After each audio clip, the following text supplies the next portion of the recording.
Et salut les mobeurs! Alors aujourd'hui, on est parti pour assembler donc le bas moteur. Là, vous avez le cylindre qui est préparé que vous avez pu voir dans la dernière vidéo. Donc reprise du plan de joint. On a coupé les jupes à l'arrière, rouvert un tout petit peu les transferts au niveau de l'arrière. Voilà. Tac. Ça c'est fait. Les magnifiques carters mal aussi. Voilà, maintenant ça c'est appairé avec le cylindre au niveau des jupes et quoi que ce soit. Donc là on est OK.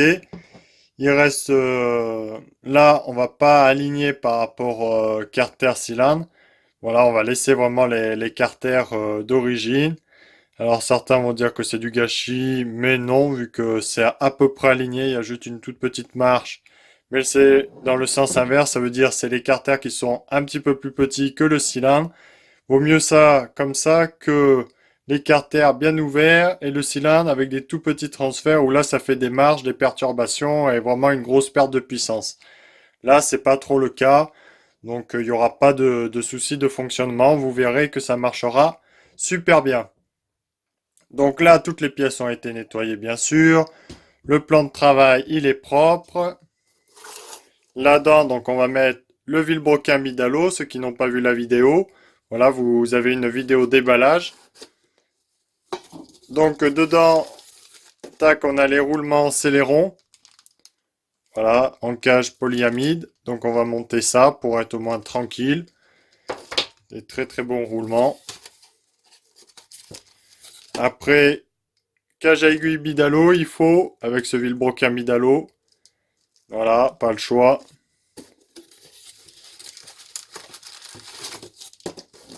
Tac. Voilà, le deuxième. Joint spi standard. Et puis basta. Bon, ben là, écoutez, on est parti pour le remontage. Tranquillement. Et puis, basta. Pour ceux qui connaissent pas les carters mal aussi, donc bien sûr, vous avez les carters, voilà, avec une vis de centrage ici. Vous avez des goujons qui se vissent facilement, très facilement. Voilà, c'est vraiment top. Vous avez une platine mal aussi, donc ça permet de mettre normalement le cache plastique protecteur du variateur. Donc voilà, si vous voulez protéger votre variateur ou quoi que ce soit, vous la mettez. Et puis là, c'est possible voilà, de mettre le cache vario. Donc c'est top, aussi une très très belle pièce, comme vous pouvez le voir. La pipe d'admission mal aussi qui est énorme. Tac. Donc ça c'est diamètre 24 extérieur et intérieur 19. Normalement c'est pour vraiment les gros carburateurs PHBG. Là-dedans vous avez les gros clapets mal aussi, ouais, qui sont juste énormes. Voilà, 4 lamelles. À l'intérieur vous avez un diffuseur ou sinon vraiment l'ouverture comme ça quand vous avez vraiment des très très gros carburateurs pour que ça aspire à max. Mais bon, déjà avec un diffuseur comme ça, vous pouvez monter un carburateur de 24, déjà ça l'aspirera très bien. Après, c'est vraiment si vous passez un carburateur de 28 ou de 30, voilà, où vous pouvez ouvrir comme ça. Après, tac, voilà. Là, vous avez la pochette de joint, donc fournie avec. Donc, joint d'en base, voilà, mal aussi, comme ça, impeccable. Donc même vous en avez deux. Un très épais et l'autre un peu plus fin. Donc le plus fin il fait 0,45 et le plus épais 1 mm. Voilà, donc si vraiment vous voulez caler votre cylindre, là vous avez la marge là. Tac, donc ça fait, on peut déjà 1 mm 40.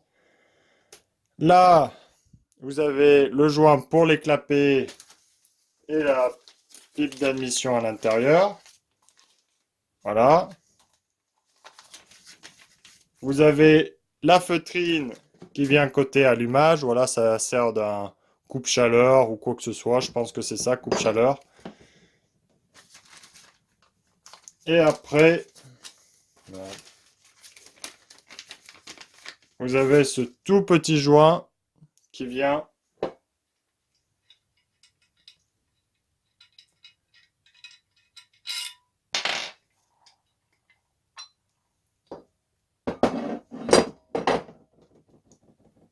à ce niveau-là. Voilà. Pour pas que vous ayez votre joint ici, tac, et puis que ça fasse une sorte de porte-à-faux pour exagérer, voilà, que ça déséquilibre de travers, tac, comme ça. Voilà. Donc là, vous avez vraiment tous les joints. Ça, c'est OK. Là-dedans, vous avez toute la visserie.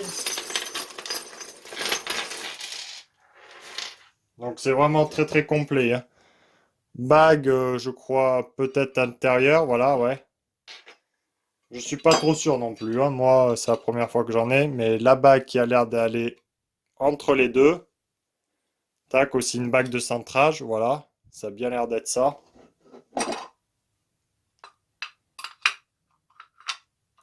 Ouais, c'est ça. Donc bague de centrage. Après,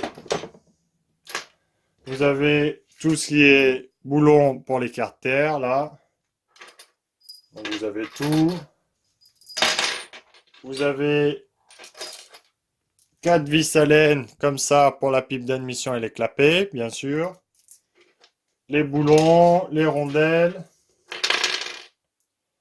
Ça, cette petite patte, ça doit être peut-être une patte de peau ou je ne sais trop rien. Voilà, je ne vais pas vous dire de conneries. Et vous avez une vis en supplément. Donc là, on a les 7 vis comme ça qui viennent tout autour. Tac. Les 4 admissions. La centrage ici. Après, sur celui-là, vu que c'est 103 SP MVL, donc là, vous pouvez mettre le ressort d'origine, voilà, ici. Ça, je ne sais pas à quoi ça sert. Et ça, non plus. Voilà. Après, à voir, selon les montages ou quoi que ce soit, je ne sais trop rien. Alors, avant tout montage définitif, voilà, faut toujours faire un petit montage à blanc. Donc là, bien choisir les vis parce qu'il y en a certaines, elles sont plus ou moins longues. Donc voilà, là, elles ont toutes été bien choisies. Je vais garder ce support variateur, voilà, parce que au moins à l'intérieur, les écrous ils rentrent et ça évite qu'ils se desserrent. Voilà, c'est vraiment top. Et puis au moins ça me sert de platine pour ranger toutes les vis dans l'ordre et comme ça rentre vraiment tout seul, tout est pré-rangé pour un montage rapide, voilà. Et voilà, tout est prêt pour le remontage. Donc les carters, c'est OK. Là, toutes les vis sont rangées dans l'ordre, bien sûr. Donc voilà. Les deux autres ici, la petite vis de centrage. Les joints, OK. Donc là, on vérifie que ça s'aligne bien. Voilà, là, c'est tout plug and play. Ça fait plaisir. Voilà, quand on travaille sur de la belle pièce, ça s'aligne direct dessus. Là, vous avez le joint spi et la feutrine côté allumage. Donc ça va au fond, puis le joint spi après. Voilà, vu que là, on est obligé de le monter directement. Pas comme là où on peut le monter par l'extérieur. Voilà. Donc ça, on est OK. Les roulements, ils sont propres. Il n'y a plus qu'à aller chercher le vilebrequin et monter les roulements dessus. Et voilà, le magnifique vilebrequin Vidalo. Donc voilà. Alors là, on va monter les roulements dessus. Donc ceux-là, on évite de les faire chauffer. Vous pouvez les faire un tout petit peu, mais vraiment pas beaucoup. Là, une clé au milieu des masses. Si on tape, voilà, ça évite qu'on foire le vilebrequin. Donc moi, je mets toujours les criteaux côté extérieur. Ça permet qu'à la personne qui démonte, il voit les diamètres, tout le bordel qui est tout décrit dessus. Donc là, bien sûr, il y a toujours besoin de forcer dessus.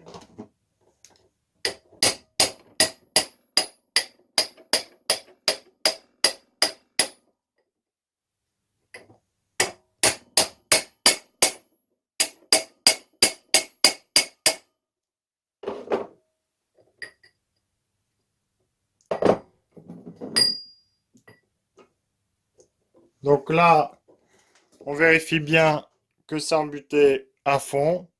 Donc ça permet de le mettre au congélateur, de voilà, de pas trop taper fort, de pas galérer voilà comme un taré. Voilà, comme ça vous risquez vraiment rien, de pas abîmer les pièces. Donc là, ce qui est pas mal sur ce vilebrequin, vous avez le tout début qui est un petit peu chanfreiné en conique, donc ça permet de l'enfoncer un peu plus facilement. Et puis après, tac, de taper dessus.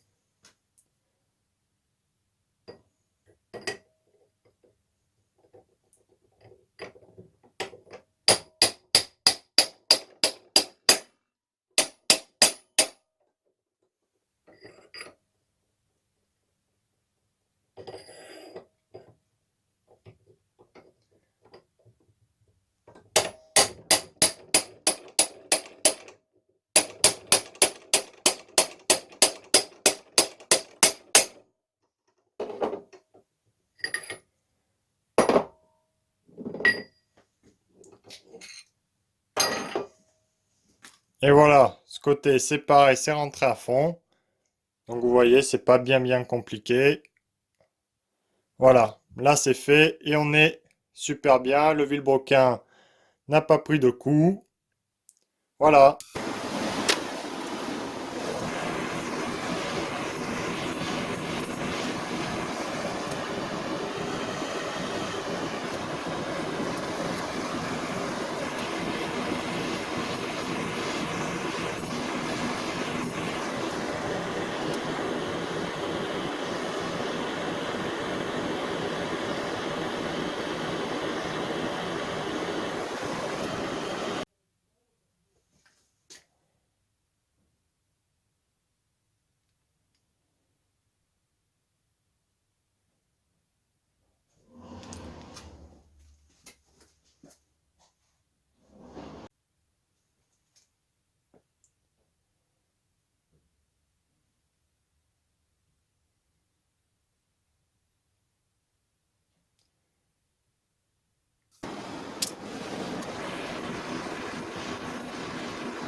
Allez, voilà, les carters mal aussi sont enfin remontés.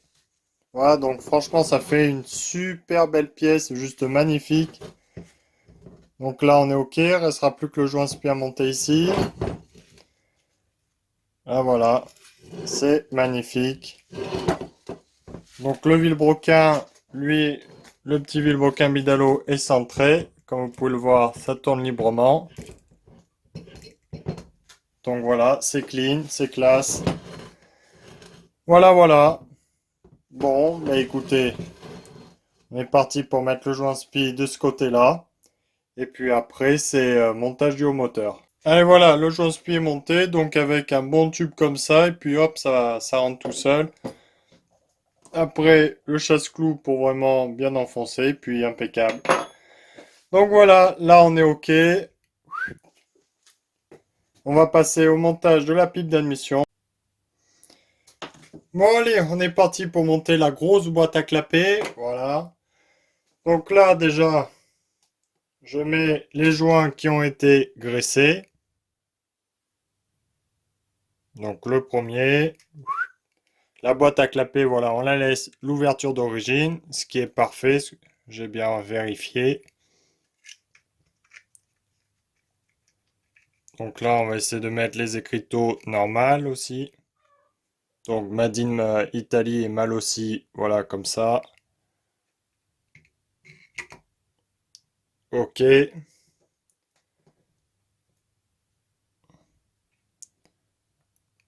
Ça, comme ça.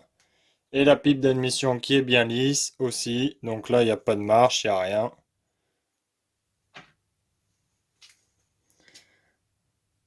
Et voilà.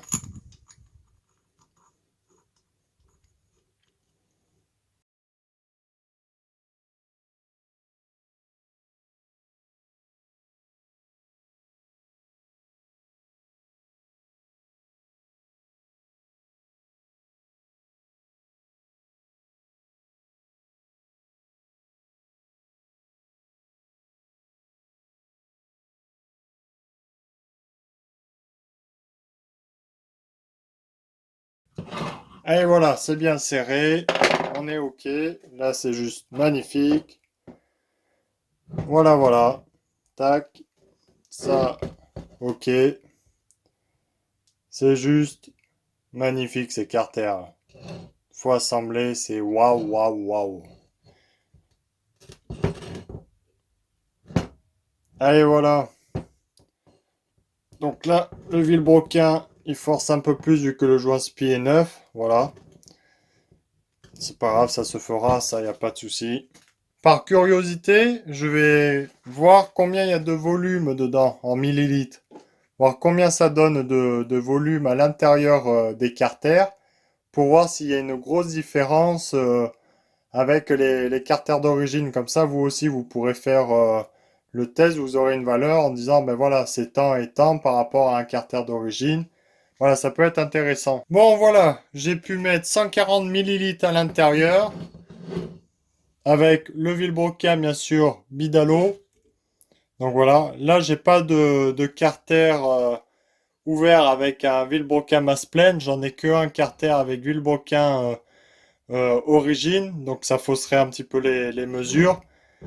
Mais 140 millilitres. Donc vous, si vous voulez faire les essais avec vos carters d'origine, voir à combien vous êtes et voir si c'est intéressant donc d'avoir les gros carters mal aussi ou pas, s'il y a vraiment une grosse différence, comme ce certains disent, il y a beaucoup de volume mort sur ces carters. Voilà, donc là, il y a 140 millilitres à l'intérieur qu'on peut mettre de carburant, d'air et d'essence, de mélange. Donc voilà, j'espère que ça pourra aider certains. C'est une méthode un peu de galérien, mais bon, on a pu le prendre. Et puis voilà. Bon, vu que le bas moteur est enfin remonté, là on est OK. Le cylindre piston est préparé, lui, voilà. Tac, tac, tac. Tout ça, vous avez pu le voir dans les autres vidéos. Le cylindre piston, on l'avait bien sûr contrôlé. Voilà, on avait pris squish, jeu piston cylindre, euh, le jeu à la coupe au segment. Voilà, on vous refera juste le squish, voir si ça correspond par rapport à ces carters-là, vu que des fois vous avez des hauteurs un petit peu différentes, mais normalement non. Voilà, il y a juste ça à vérifier. Là, on va être parti pour l'assemblage complet, donc bien sûr, là, il y a tout dedans de compris. Tac, vous avez l'axe, l'éclipse. Ok. La petite cage à aiguille Bidalo. Donc celle-là, on va bien la faire tremper dans l'huile. Donc cage à aiguille Bidalo va avec le vilebrequin Bidalo. Ou pour MBK, va sur les vilebrequins normales. Mais faut mettre le cylindre, le piston Bidalo, voilà. En fait, quand c'est Bidalo, c'est tout va ensemble, quoi. Hop là. Ok.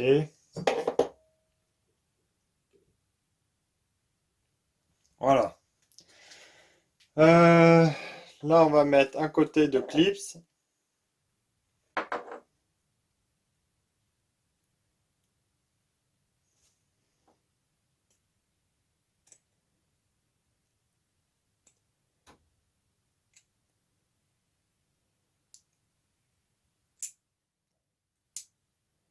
Voilà, là, c'est bien à l'intérieur. On contrôle bien, bien sûr. Et voilà. Vous le mettez toujours vers le haut, les ergots, comme ça, moi, ça évite que ça saute. Après, bien sûr, à chaque démontage, faut les changer parce que ça les fragilise. Et fusiller un moteur pour un clip, ce qui vaut 50 centimes, ça serait con. Là, je vais prendre la petite pince à clips. Ça devrait pouvoir le faire. Merde. On le fera lors du montage, sinon je vais pas pouvoir mettre l'axe. Je suis con, hein. Dessus, vous avez la flèche pour dire l'échappement, donc celle-là. Ok. Là, on va huiler un petit peu l'axe.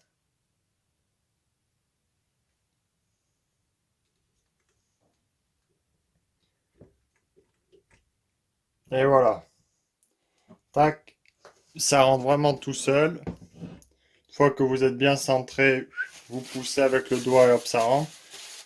C'est pas le cas de toutes les marques où souvent ça force, il y a toujours une petite merde. Là, c'est bon, il n'y a pas de jeu, on est vraiment impeccable. J'essuie le surplus d'huile qu'il y a dedans pour pas que le clip il se décide à sauter ou qu'il accroche mal.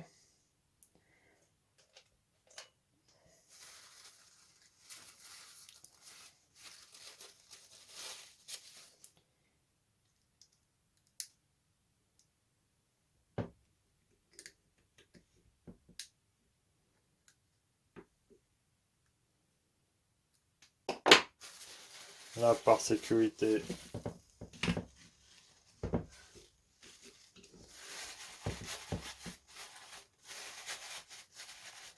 on va mettre du papier de ce côté parce que là, avec cette pince, ça a tendance à glisser un peu.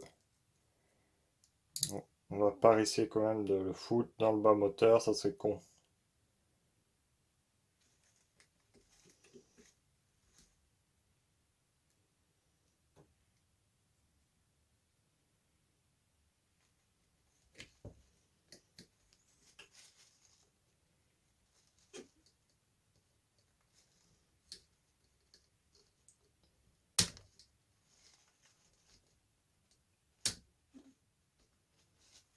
Et voilà.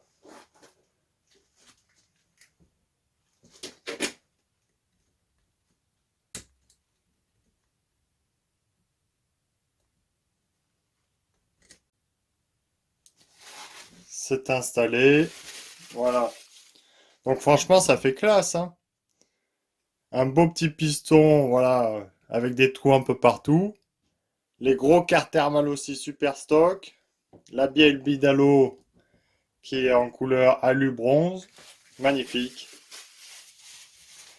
Magnifique tout ça. Donc là, la petite bille.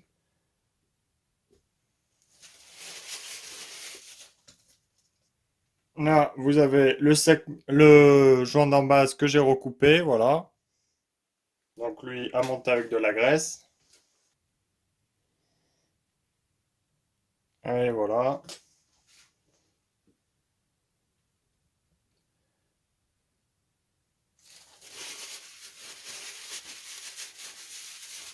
C'est quand même très agréable quand les pièces elles se montent très facilement. Voilà. Tac, là, on est vraiment OK. En plus, ce joint d'en base, ils ont fait les goujons un peu plus gros, donc ça permet qu'il y ait du jeu. C'est vraiment super. Là, on est vraiment pile poil bien placé. Maintenant, de l'huile sur le piston.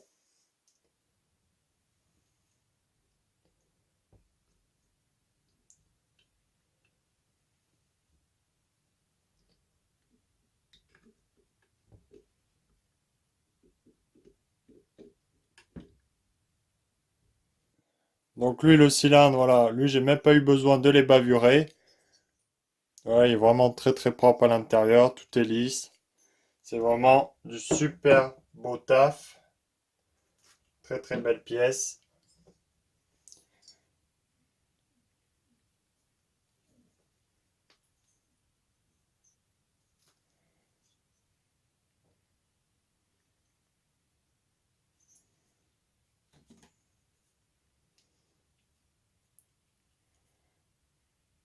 Là, voilà. Bon voilà, les goujons sont montés avec du frein filet, donc ça c'est OK. Là, vous avez des écrous de culasse, donc Bidalo. Eux, ils sont un peu plus gros, donc les autres, les Malossi ou ceux de chez VSX, c'est du 11 normalement, et eux, c'est du 12. Donc bien sûr, ils viennent aussi de chez VSX, mais ce sont les Bidalo. Là, on est parti pour monter le cylindre. Donc là, cette fois-ci, on est bon.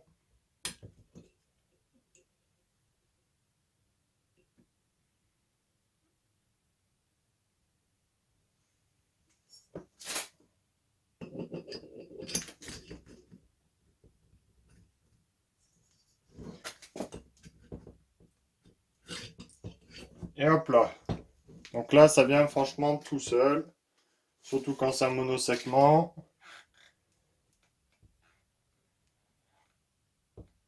Donc là, on regarde où est-ce qu'il en est au point Moreau.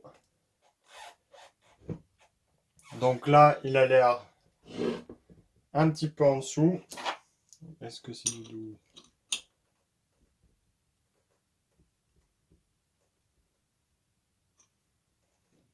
Il est un poil en dessous. Tac. Ok. Là, c'est bon. Le joint, on voit que ça fait surélevé tout autour. Je vérifie par rapport à mon usinage si c'est bon.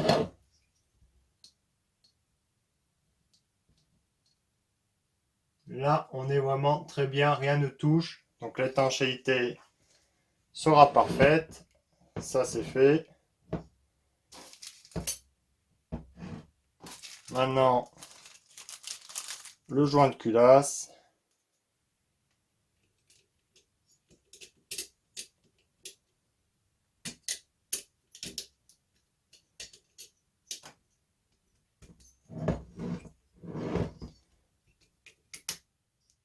Ok, lui qui est appairé parfaitement aussi. On va quand même contrôler le squish avec un fil d'étain pour être vraiment sûr. Pour pas qu'on ait de surprise. Donc là, j'ai mesuré le squish. Donc on est un peu plus élevé par rapport sur mes carters d'origine. Sur mes carters d'origine, on était aux alentours de 1 mm. Et là, on est à 1,30. Voilà. 1,30, donc 30 centièmes. Ce qui permet un petit peu plus de décomprimer. Mais bon, c'est... voilà, c'était quand même mieux sur les carters d'origine où là, on était vraiment top de chez top. Là, les carters, ça veut dire qu'ils sont un poil plus épais que par rapport à des origines. Voilà, ils doivent être un peu plus hauts, c'est pour ça que ça fait ça. Bon, c'est pas du tout grave, hein. Au contraire, c'est dans le sens inverse, donc c'est pas grave. Mais ça va décomprimer un petit peu plus. Le squish, ben, vu qu'on est à 1,30, il n'y en a plus, vu que c'est à partir de 1 mm le squish. Voilà, qu'il a son efficacité. Donc les diagrammes, là, ont dû être rehaussés un tout petit peu. Ça veut dire au lieu d'être à... d'être,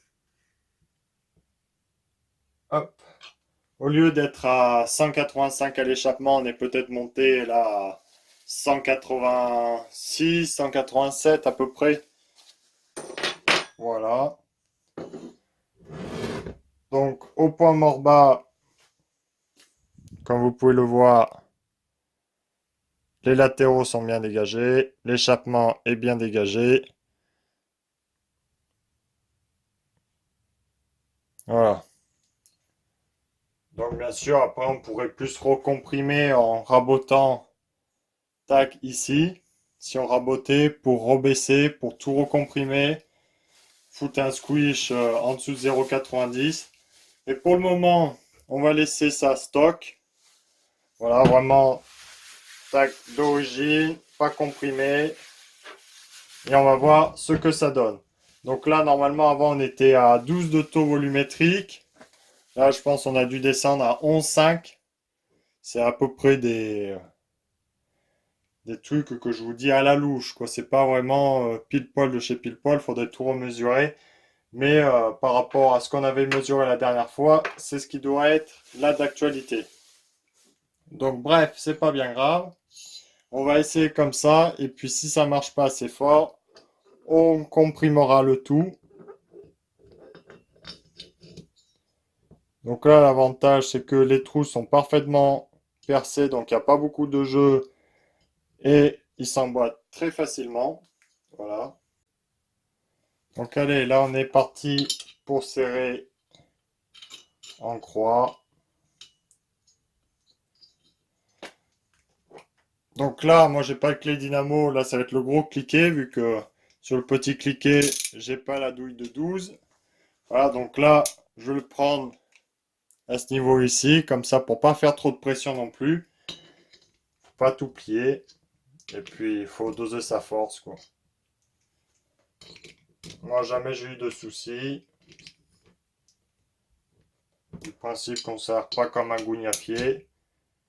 On contrôle toujours le serrage quand le moteur a un petit peu tourné.